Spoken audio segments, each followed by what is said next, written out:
Bize verilen 5 günlük ömürde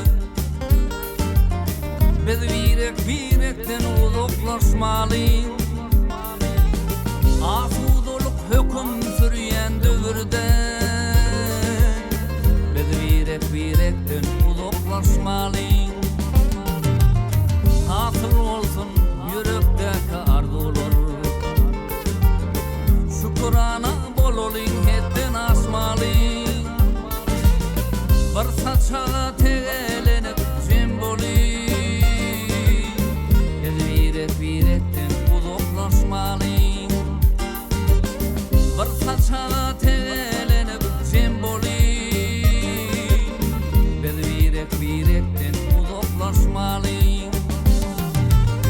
Melhem bolup beni atan derdine, gerek bolsa başka işi taşlalıyım. Her insanın sana mıyıkman dünyada, biz birekten uzaklaşmalıyız. Her insanın sana mıyıkman dünyada,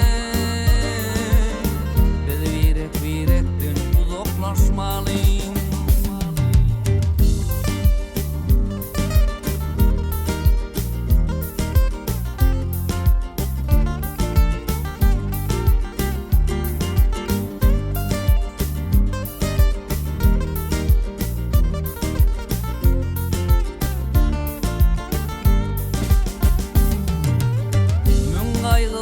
İşitirmez diyeler,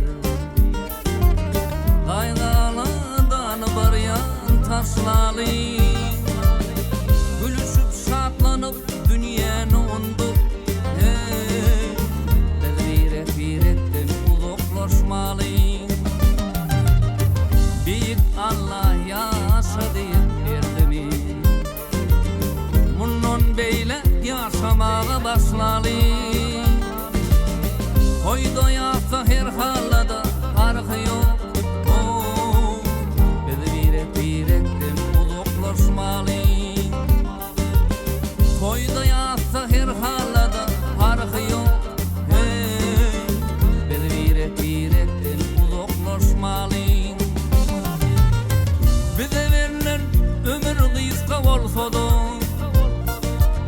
yazları yazlalıyım, kışları kışlalıyım. Gammat vaktimizi koruyacak bolsa,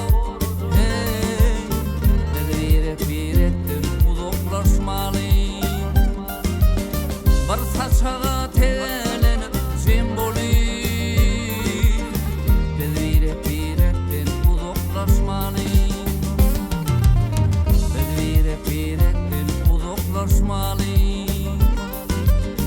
Biz birekten hiç uzaklaşmalıyız.